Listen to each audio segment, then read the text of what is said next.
Back the day after Thanksgiving is known in the retail world as Black Friday, a day when stores hope to get out of the red and into the black with special offers and sales for early birds. Well, in recent years, the Monday that follows has been known as Cyber Monday, a day when people do their holiday shopping online. And this morning, we're joined by Jessica Smith and Cristian Badiu with the Southern Illinois Small Business Solutions. So thanks, guys, for being here this morning. Thank you for having us. So what are some of the top things that people really need to keep in mind when they're online shopping?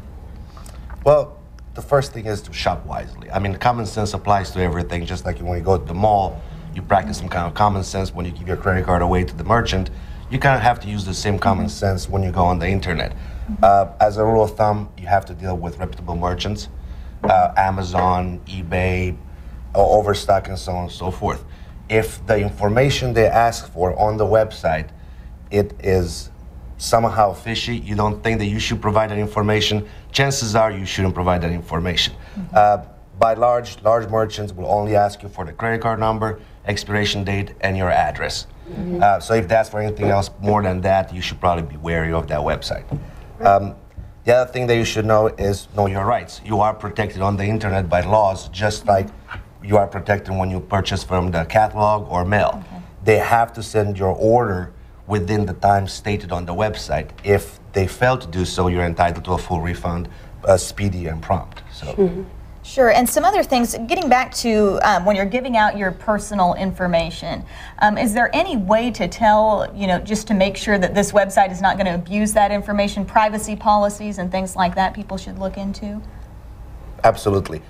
You should probably always look at privacy policies with every website that you go to. Read the fine print, see what they're doing with your information. Some companies make a business out of selling your information to other companies that will continue to spam you for the next 30 years of your life. And the statistics are staggering. When you look at 1 out of 30 emails in every day, it's full of a virus or a Trojan horse. So what's going to happen to you once you put your information out there and those companies sell it to other companies that will eventually sell it to other companies and so on and so forth? You're probably going to become a victim of spamming or virus infections or Trojan horses.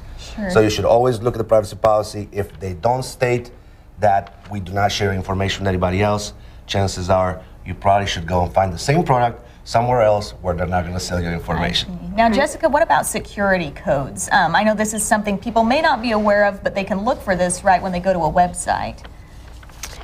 Yes, you need to make sure that the URL is has the HTTPS and not just the HTTP. Is that correct? Correct me if I'm wrong. Yep. And if it doesn't have that, then you probably will run into some problems. Just making sure. I mean, but that's just that's fine print that you need to look at. Sure, that's a fairly easy thing to pick up on, but a lot of things people might not know. You might even not think about it. Correct. So. Most merchants would also state that they use a secure connection or secure shopping cart.